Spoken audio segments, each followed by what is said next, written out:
Good afternoon, everyone, and welcome. Welcome on behalf of London, Guide London.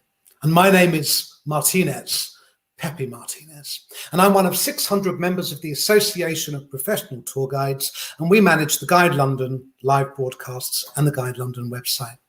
Now, I'm sure many of you have been tuning in every week. If you are joining us again, please do let us know in chat where you're joining us from today. And if this is your first time joining us, welcome, and it's lovely to meet you all. We've been doing these Guide London live broadcasts really the late spring last year, and we've racked up more than 60 hours of content now, which you can find on YouTube. If you haven't subscribed to our YouTube channel, please do so after this. And we're up to nearly 700 members. Wouldn't it be amazing if we could get to 1,000 subscribers on YouTube? That would be absolutely phenomenal. Now, as you know, from week to week, we look at different parts of British culture. So we look at food, we look at theatre, we look at museums.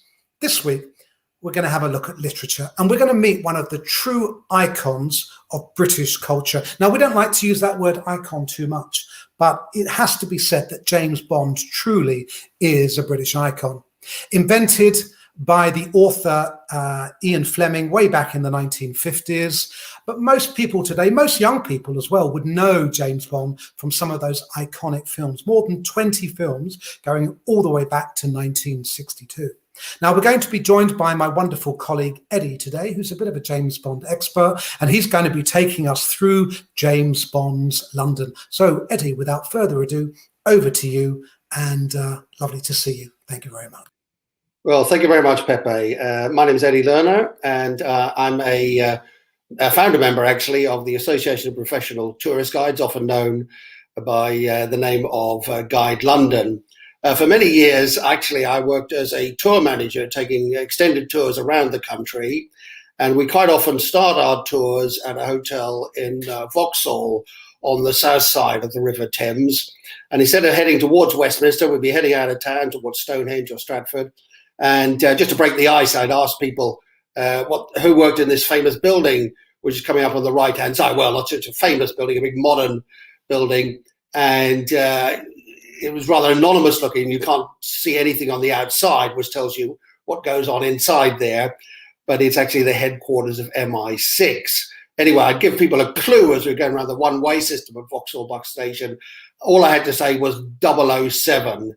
And immediately people would know I was talking about James Bond, the famous secret agent and spy, who first came onto the screen in 1962 and who was created by Ian Fleming, who was a London-based writer. Anyway, you can see the headquarters of MI6 there in front of you. And it's one of the few places in London which are particularly associated with James Bond because the films are famous for being set around the world. There was a famous boat chase scene along the River Thames, which starts in this building here and ended up at the Dome in Greenwich. And that was one of the James Bond films featuring Pierce Brosnan, The World Is Not Enough. And now the James Bond, of course, is Daniel Craig. And in Skyfall, the building was blown up. And when the film was shown to the people who worked in the office there in Vauxhall Cross, apparently there's a great big cheer. They all cheered and clapped when their office building was blown to smithereens at the climax of Skyfall. But it's still there, and I can guarantee you can see it as you go across the Vauxhall Bridge over to the other side of the river. Most people, of course, will be familiar with James Bond through the films, and we're waiting patiently or impatiently for the 25th one, which stars Daniel Craig. The first James Bond was, of course, Sean Connery. You can see them there. If Craig is looking a little bit waxy, that's because actually a photograph of his waxworks model at Madame Tussauds Waxworks up at Baker Street. But that's the real Sean Connery there, the photographs from Wiki Commons. Bond has been portrayed by 6 different actors in the film, starting in 1962 with Sean Connery and Ursula Andress playing the heroine in Dr. No, the first of the Bond films there. He played James Bond for 4 different films, and then he was worried about getting typecast. Didn't feel he was being paid enough, so he left and he was replaced by an Australian called George Lazenby, who starred with Diana Rigg, actually, who died sadly recently, a fine actress, and she was in On Her Majesty's Secret Service. But they then waved a big check at Connery, came back for a couple of Bond films, and was then replaced by Roger Moore in Live and Let Die, who's played Bond 7 times, as Connery, one of them being an unofficial outing. Never Say Never Again. Timothy Dalton appeared as a couple of times as James Bond in The Living Daylights. You can see the poster there. And then Pierce Brosnan, Irish Bond actor, actually, he took over in GoldenEye. More about that a little bit later on. And the current James Bond, of course, is Daniel Craig. I remember I saw a rather naff version of Casino Royale starring David Niven, and I said to a friend of mine, I think they should buy back to the rights to Casino Royale and go back to the kind of gritty Bond which they had originally and was found in the books as well. And I'm glad to say that they took my advice, and so Daniel Craig has portrayed James Bond in 4 movies so far, and the 5th one will be coming out when we hope it'll be possible to go back to the cinema, probably October this year, and we hope we'll be able to take you on tour once again. So that's Daniel Craig, the current James Bond, playing him for the 5th and final time in No Time to Die. And you can see how much the Bond actors have made in the next picture from their performances. I think Sean Connery made a lot from Never Say Never Again. He didn't make much from the early films. And Craig is inching up there because they had to wave a big check at him as well to get him to come back for a 5th time there. And they're famous for their location shooting around the world. You can see the various different locations. The blue ones are places where Bond goes to in the stories and in the films. The purple ones appear in the stories, but they couldn't film there. And the light blue ones were used for filming, but they don't actually appear in the stories. People from Canada and Australia and South Africa may be a bit upset to find that James Bond had never been there, but maybe later on he will do so. He'll go over there. So very much the international location, but there are a few places in London which are associated with Bond. And of course, in all the Bond films, these famous trademarks appear. The Aston Martin car, the dry martini cocktail, shaken not stirred, of course, and the gun, the Walter PPK. They all are slightly peripheral in the Bond stories, which were written by Ian Fleming. Bond drives a Bentley, actually, rather than Aston Martin, which only appears, I think, in one book. He's more of a bourbon drinker, but the filmmakers decided that his drink of choice should be a dry martini. Shaken, not stirred. Now, I've done a lot of research on this subject, purely for the benefits of science, I hope you realise, but I'm afraid I cannot tell the difference between a dry martini which is shaken and one which has been stirred. And so despite wearing the bow tie, I'm afraid I will not be replacing Daniel Craig as the next James Bond.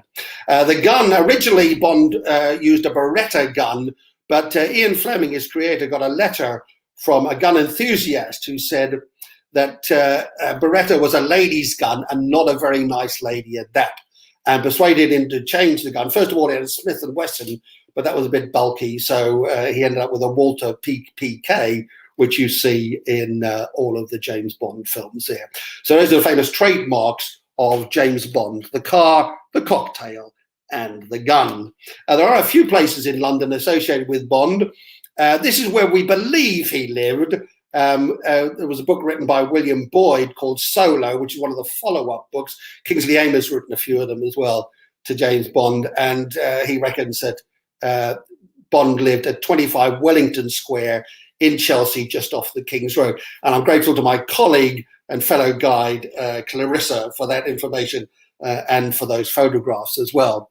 And if you read the Bond books, you'll know that the club which James Bond is a member of is called Blades, and that doesn't actually exist, but it's said to be a combination of White's Club, Boodles, and Brooks, which are all in the St. James's, Pall Mall area. So you can go there and you can see those various different places there, but you will not find Blades, as I say, because it doesn't exist. Moonraker, by the way, the only Bond book in which he does not leave the country. When they turned it into a film, they sent Roger Moore up into space, the final frontier. But the book is entirely based in London and other parts of England as well. Anyway, these are the famous private gentlemen's clubs, and now admit ladies as well in the St James's and Pall Mall area. He was created by Ian Fleming, who you can see here. There's a blue plaque on the wall at 22 Ebury Street, where Fleming lived. There's a bust of him there. He moved out to the country later on, and he became quite wealthy because of the Bond books. He didn't have a long life. He was a very heavy smoker. He died in his mid-50s. He's buried at Sevenhampton, and his wife, Anne, and his son, indeed, Caspar, were both buried next to him. He said he wrote the original James Bond book in order to take his mind off his impending marriage to Anne. It was her third marriage, but his fifth one. And you can see him here again, wearing his bow tie and holding his cigarette in a cigarette lighter in the next slide. And you can also see where the Bond books are written, which is GoldenEye. He often wore a bow tie, did Fleming, and he was always seen with a cigarette. As I say, he was a very heavy smoker, as James Bond was in the books. GoldenEye was the name of a mission which he set up in order to keep Spain neutral during World War II, when he had a group of men working for him. They were a commando unit known as 30 Assault Unit, nicknamed the Red Indians. And he took the name of GoldenEye and he gave it to the house where he wrote the Bond books to get away from the English winters. He went over to Jamaica. A neighbor of his was Noel Coward, in fact, and he wrote the Bond books, tapping them out in his typewriter every morning at GoldenEye. And that, of course, is used as the name of the first film, which starred Ian Fleming. And the James Bond came into the world in April 1953. And you can see here, or listen to, I'll just read out the first paragraph of Casino Royale, the first book. The scent and smoke and sweat of a casino are nauseating at 3 a.m. Then the soul erosion produced by high gambling, a compost of greed and fear and nervous tension, becomes unbearable, and the senses awake and revolt from it.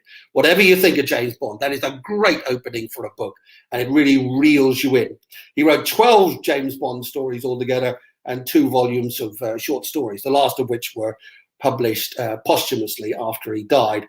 He lived to see the first 2 Bond films. The third one was made while he was alive, but he died before it was finally released. He also wrote as well another famous book here, which is Chitty Chitty Bang Bang. He wrote it for his son, like a lot of children's stories. It started off as a story which he told his own child, his own son. And that's Chitty Chitty Bang Bang. And typically Fleming, it was a big fast car which could fly. He loved fast cars, did Ian Fleming, and that was turned into a film starring Dick Van Dyke as well. He's also been seen on stage as well. So he was the creator of Chitty Chitty Bang Bang as well as James Bond. He based James Bond on this 30 Assault Unit, who were based down in Sussex, actually very close to where I'm talking to you from you now, from Littlehampton. And they used to meet for a reunion every year, the members of the 30 Assault Unit or the Red Indians at the Marine Pub. Sadly, the pub is no longer there, but they got a plaque on the wall, which you could see there to commemorate that. And I'm sure Fleming came down a few times and bought them all a round of drinks. He never saw action himself. He was a pen pusher, he was a desk man, but he was inspired by the members of this band of Red Indians, 30 Assault Unit, to create, after the war, his famous secret agent, James Bond. And the name and number of James Bond, the name is quite well known. It comes from the Birds of the West Indies, a book about birds. He was a keen bird watcher, was Ian Fleming. And he wrote a letter to the real James Bond, slightly apologetic for having stolen his name. He got a reply from James Bond's wife, who was they were an American couple, and she thought her husband thought it was a great hoot that he had supplied his name to the world's most famous spy and secret agent. Fleming wanting something tough, masculine, monosyllabic. The number 007, there have been reams written about this. A lot of people say that the 00 prefix comes from the top secret coding, which was used during the Second World War, which Fleming certainly would have known working in Whitehall at the time. But at National Express, which is a bus company based very close to where Ian Fleming lived at Victoria Coach Station, they say the number came from the bus which went down to Kent. And Fleming certainly would have known this. He lived near the bus station.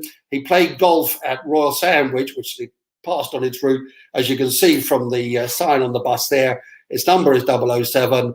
Its destination is Dover via Canterbury in the county of Kent. And the driver reckons himself to be James Bond. And National Express say that's where that Bond's famous number comes from. And I've started tours in Victoria Coach Station. I've worked on buses for many years, and I think it's great. If it's true, and it's a secret that Fleming took to the grave with it, if it's true, I think it's great that his number came from a National Express. In those days, a Green Line bus, which went down into Kent. If you want to know more about Ian Fleming, the creator of James Bond, there's a couple of good books here. The Man with the Golden Typewriter was written by his nephew, Fergus Fleming, and it's a good introduction to Bond the Man and tells you about the story of his golden typewriter, which he had actually had smuggled into the country, in which he wrote all the Bond books, and he wrote letters to his many correspondents. Even if they were rude about James Bond and they didn't like the books, he still sent them a polite letter back. He was a very dutiful and faithful correspondent. And he picked up a lot of tips from people. He got letters from companies which he mentioned, and we call it product placement now. The concept didn't exist at the time, and Fleming never made any money from it, but he often liked to mention goods which James Bond, his hero, used in the story. And there's more about that in Ben McIntyre's book about Ian Fleming and James Bond, For Your Eyes Only. McIntyre writes a lot about spies and spying and espionage. He's a great expert on that subject, and he has his own explanation for the 00 prefix and for various other ones. So that's another interesting book there about the links between the real world of espionage and Ian Fleming, who knew the world well, but created a fantasy figure in James Bond. And we're looking forward to him coming back onto the screen. As you can see him here, that's a London location, which is in Northumberland Avenue. And we can see James Bond there, portrayed by Daniel Craig. So one of these days we'll be able to get back to see him on screen, just as we'll be able to take you on tour. Thank you very much for your attention. I hope you've enjoyed that little introduction to James Bond. If you've got any questions, you want any more information, please email me, and you can always contact me and find out more about me on the Guide London website. So thank you very much. Thank you, Eddie. That was absolutely phenomenal. That was great, short and sweet and to the point. And now I'm sure everybody is wondering, who is your favorite James Bond actor, and who is your favorite James Bond film? What is your favorite? Well, I have to say it's Sean Connery, and I think the best of the Bond films is From Russia with Love. The early Bonds had a certain grittiness to them. After that, they got a bit. I thought they got a little bit frivolous. They've kind of gone back to that, I think, a little bit with Daniel Craig. He's a very good Bond, and they're all good actors. But my favorite one is Connery, and my favorite film is From Russia with Love. Oh, that's very interesting. So for me, I think it's got to be Daniel Craig, even though probably my generation would probably go for Roger Moore, usually 1970s, 80s. They look a bit dated when I look at the Roger Moore ones these days. Yeah, I agree. Yeah. But I have to say that Skyfall is probably my favorite Bond film. And the reason I like Skyfall, and I'm sure Eddie will back me up on this, there's nothing better than visiting a city and connecting with that city because of movie location. So for me, more than any other medium, I think, I was never a great reader, and I've guided a lot of families. And when you show them certain film locations, if it's not Harry Potter or James Bond or oodles of other films, I think visitors really connect with this idea of movies and locations. And I think if you watch Skyfall, go back and watch it, ladies and gentlemen, you'll see that London is a character in that film. And you get to see Big Ben and the London Eye and all these other incredible buildings. So when you do eventually come and visit us in London, do make sure that you look out for those. Now, we've got people from all over the world. If anybody's got any questions, please feel free to pop them in there, and I'm happily ask Eddie. We've got people from Asogi Wirral. We've got people from Assam. We've got, Larissa, you're from Russia. Now, of course, so in the Bond films, they have been to Russia, but I believed it wasn't filmed there. So I think the St. Petersburg scenes were filmed in Somerset House, if I'm correct, Eddie. Yeah. In one of the films.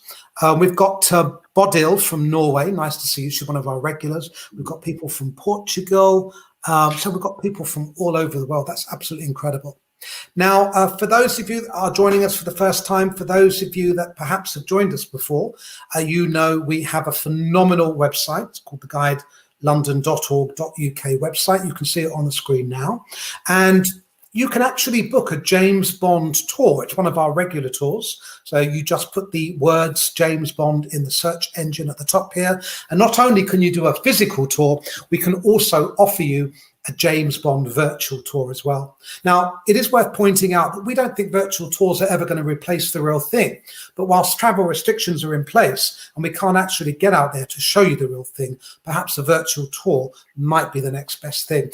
And in fact, when we do virtual tours, we can show you the minutest of detail that you would never be able to see in the real world. So I'm just clicking on our London virtual tour portal here. You can see this. This was launched in June of last year, and you can scroll down. There's lots of tour ideas, and if it's particularly a James Bond tour that you would like, just fill in the form at the bottom with your name, email address. Make sure the virtual tour box is ticked, and then any special requirements. And if you particularly want a James Bond tour, that would be the place to tell us. That will then wing its way to Guide London headquarters, and hopefully 3 guides will get back to you within a couple of hours with some virtual tour suggestions.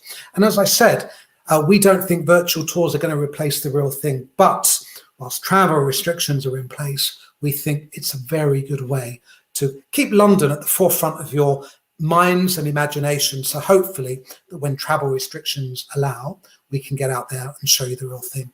Now, if you want to contact Eddie direct, let me just put Eddie's details up. So that's his Guide London page. So guidelondon.org.uk/guides/Edwin Lerner. Make a note of it, ladies and gentlemen, if you want a James Bond aficionado. And I didn't tell Eddie this earlier, but I was going to show you this. So I'm a bit of a Bond fanatic, and I splashed out for Christmas. And I got the James Bond archive, which, as you can see, it's a bit of a doorstep. It cost me an absolute fortune on Amazon, even though it was discounted. But if you have somebody in your family who you know is a James Bond fanatic, this is a fantastic present. And it has the most incredible behind-the-scenes photography of all of the films in order, right from 1962 in the first film, all the way up to Spectre, the last film from 5 years ago. So hopefully you don't mind me just pointing that out.